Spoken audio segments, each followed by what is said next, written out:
All right, when the news of Tom Brady and Gisele Bundchen's divorce came out, like many of you, I was saddened that they have now become another divorce statistic. Not because of celebrities, I really don't care that much about that, but because I'm passionate about seeing couples build marriages that actually go the distance. And because I have a couple thoughts on why I think they arrived here and what it means for your relationship and my relationship if we don't want to follow in their footsteps. But before I jump into that, I want to quickly review both of their statements. They made public statements about their divorce. I want to review those and then get into what I believe are two thoughts of how they got there and how you and I can avoid getting to the same place by avoiding those same issues. So first, here's what Tom had to say. In recent days, my wife and I finalized our divorce from one another after 13 years of marriage. We arrived at this decision amicably and with gratitude for the time we spent together, Brady wrote on his Instagram story. We are blessed with beautiful and wonderful children who will continue to be the center of our world in every way. Doing so is, of course, painful and difficult, like it is for many people who go through the same thing every day around the world. However, we wish only the best for each other as we pursue whatever new chapters in our lives that are yet to be written. And we kindly ask for privacy and respect as we navigate what is to come in the days and weeks ahead. Thank you. And Gisele had this to say. With much gratitude for our time together, Tom and I have amicably finalized our divorce. My priority has always been and will continue to be our children, whom I love with all my heart. We will continue co-parenting to give them the love, care, and attention they greatly deserve. The decision to end a marriage is never easy, but we have grown apart, and while it is, of course, difficult to go through something like this, I feel blessed for the time we had together and only wish the best for Tom always. I kindly ask that our privacy be respected during the sensitive time. Thank you, Gisele. Now, obviously, their PR people wrote these statements, right? Because they both use the word gratitude. They both use the word amicably, which nobody uses in real language. They both talked about how the kids have always been and will continue to be the priority. And they both wished each other well. And they both said, respect our privacy, right? So obviously their PR people put this out. Good on them. They didn't get nasty and catty and say all the stuff that's really going on because that shouldn't be done publicly anyway. But here's the reality of what's going on in the relationship. There are some key things that have been happening and were happening that prevented them from, as Gisele said, they grew apart, that prevented them from staying connected to the things that were a priority when they first got married and the vision that they probably had for the relationship. So I want to address two thoughts that I believe were key in leading them down this path that can be key in leading us down the same path if we're not watching out for them. And again, obviously, why you want to talk about Tom and Gisele? Listen, because they're celebrities, they have a big platform. Because they have a platform, I know there are tons of people who look up to them, who probably looked up to their marriage and idealized their marriage and said, oh my gosh, I want a marriage like them. They're amazing. He's a football guy. She's the model. They have the perfect life. But what I want to show you is even from the outside, what looks perfect is often not perfect because there's some stuff going on under the surface that may be holding them back. And it's interesting to me always when you come to celebrities that people seem to think because somebody is either has an area of genius or a skill level at a high level in a certain area that they should be great across the board, when it's usually the opposite. Someone that has a genius or high skill level usually is incompetent or has low skill level in many other areas of their lives, but we don't care about that because we only care about the thing that they're great at. So let me give you two thoughts of why I think they ended up in divorce and how the same can happen to you and to me if we're not watching it. Thought number one is this: the thing that makes you great at your job often makes you terrible as a spouse. The thing that makes you great at your job often makes you terrible as a spouse. So you think about Tom.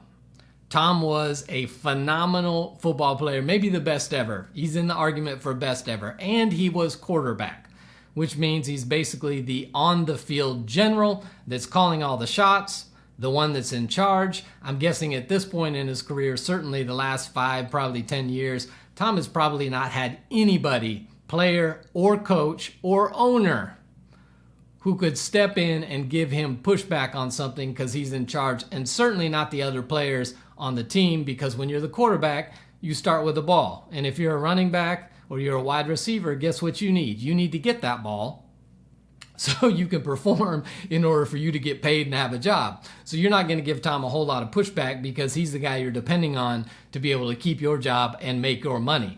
So I'm guessing that Tom was probably at a point in his life where he had nobody who could really give him pushback. You think he's going to go from that environment that he's used to home and be listening to a wife who's telling him he needs to take the diapers out to the outside trash because it's stinking up the house. He need to pick up his drawers off the floor. He need to do some other stuff. Listen, when you get accustomed to people treating you in a certain way, it's hard to go home and accept a different kind of treatment because, listen, bro, you ain't that great at home. You ain't quarterback Tom Brady at home. You're spouse Tom Brady. I don't care how good you are at all the other stuff you did or how everybody, whistles and claps for you at home. I got some stuff I need from you. So not only was he in that role, but you think about the sport he's in is football. And if you're a professional athlete, there is somebody behind you always looking to take your spot. So you don't develop the ability to trust people very well if you're a professional athlete because everybody's out to get your position. I don't care if they talk about teammates, they talk about all this stuff. At the end of the day, if you're competitive, you want to be playing, not sitting on the bench. So I guarantee you, even though the backup quarterback's like, yay, Tom, we support him, it's his team. They want a team. They want to lead a team. And so when you're in that position and you're in that field of play, listen, you don't trust people. And it makes it hard. Not only that, but if you're playing professional sports, I guarantee you from way back to junior high, most likely, you were a step above everybody else athletically, which means everybody wanted a piece of you. People wanted to use you to get ahead in their careers or to get something.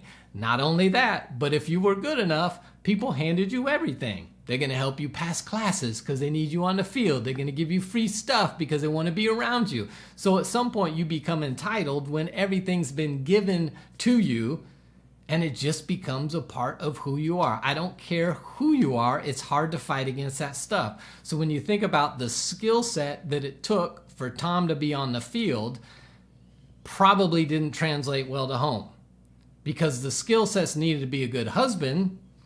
You need to be present.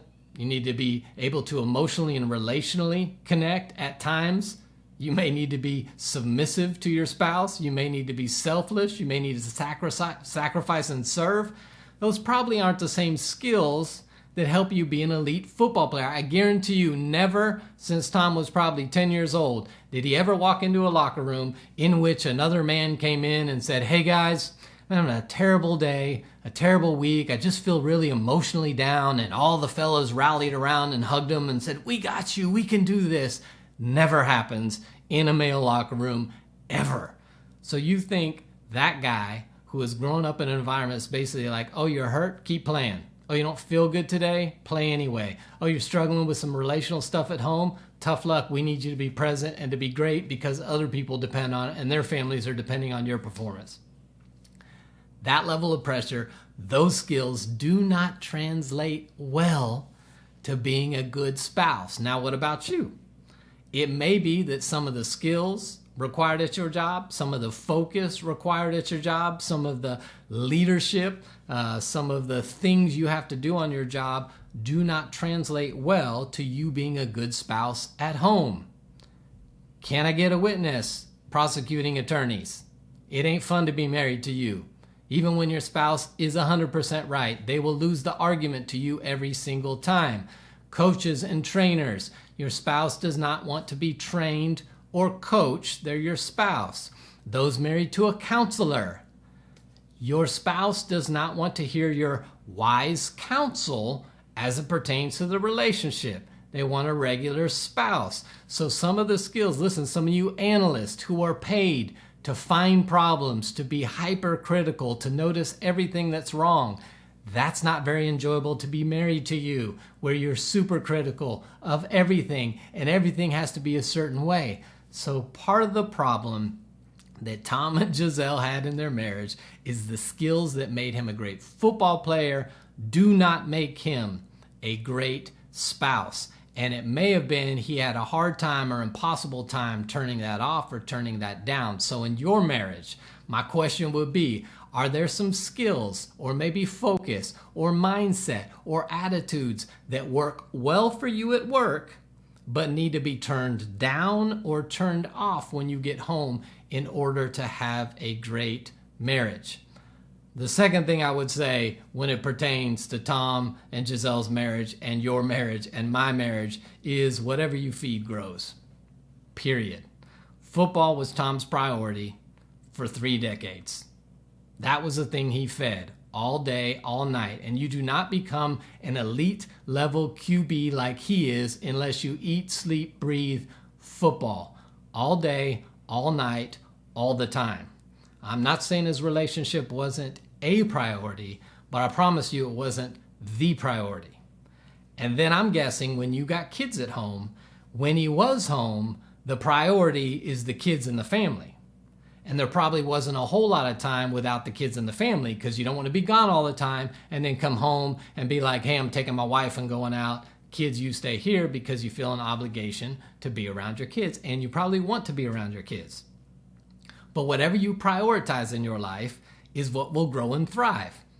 I promise you, they probably did not prioritize just the two of them and their relationship being intentional. I'm talking about date nights. I'm talking about time without the kids. I'm not talking about when you as a couple went to a red carpet event, you as a couple attended some football event, you as a couple went to something. I'm talking about you and your spouse doing nothing else with nobody else other than focusing and prioritizing and being intentional on your relational and emotional connection with each other. Togetherness does not equal connectedness, okay? So we can have a lot of togetherness and still not be connected. And I know some of you in your head are right, well, I know you didn't have a whole lot of quantity time and I don't have a whole lot of quantity time, but I make sure the time I do have is quality time. That's a myth. I know we want to tell ourselves that, but you can't determine what is or is not quality. You can determine intention.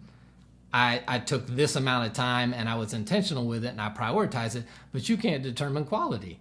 Those that say that even with kids, man, some of the best conversations I've ever had with my kids were going to the grocery store. We were just together, wasn't planned, but a great conversation busted out. And there's been other times when I've been super intentional. Hey, let's do a Starbucks date or an ice cream date with my kids. And we sit there and nothing of any substance or value is talked about because it just wasn't occurring. So it requires quantities of time in order to have quality time, okay? So you can't just produce that because you say, I want to produce it. It requires time. And Tom and Gisele probably did not have a whole lot of just Tom and Gisele time to prioritize the relationship, to focus on the relationship, to focus on what they needed from each other and stay connected to each other because his number one priority was football. Now, it looked like she put her career on the back burner to focus on the family. So I'm sure the family aspects, the kids and some of the other stuff, probably were going well because she had made that priority and was probably hoping when Tom retired that now the relationship would become a priority. And I'm guessing she probably realized that, you know what, the reality is even when he's in the off season, he's not really present and really prioritizing us. So whether he unretires or stays retired, he's probably going to need to find something to fill up that space because this is not his priority. So I believe that part of the reason they got there was the skills that make him a great quarterback probably didn't make him a very good spouse, and marriage was not his priority. And because it wasn't his priority, it's not going to grow. It's just not going to. Whatever we feed, and if you watched any of my videos, you know I believe marriage is a lifelong process of feeding and weeding. We got to make sure we're feeding the marriage the things that makes us feel connected and cared for, and we got to remove the things that cause disconnection and conflict in the relationship. It's just a lifelong process of feeding and weeding and feeding and weeding, and we've got to be doing that. And when you're not around and it's not a priority, you're not able to feed. And if you aren't feeding and you try to just weed, that's not a recipe for success as well, because we need connectedness in order to deal with areas of conflict. Without connectedness, we're not going to be successful in problem solving or conflict resolving. So I believe those are two of the reasons that Tom and Gisele ended up where they are. And I believe those are two reasons that you and I can end up a statistic as well. So my questions to you are, what are some things in you personally that make you great at work that you need to turn down or turn off at home? Or if you don't work, make you great parent or make you a great friend or make you great something else, but need to be turned down or turned off to be a great spouse? And then what are you doing to be intentional to prioritize your relationship without kids, without family, without a bunch of other people around, but just times focus for the two of you to prioritize your relationship and connect with each other. I'd love to hear your thoughts on this. Drop a comment below. Listen, if you need community, we all need community, a place to grow and strengthen your relationship with other couples who are doing the same thing. Check out the Altar Marriage membership. We're building a phenomenal community of couples who are fighting for marriage, who are strengthening each other, supporting each other, and growing our marriages. We'd love to have you be a part of that as well. Until next time, I'll see you right back here on Relation Shots.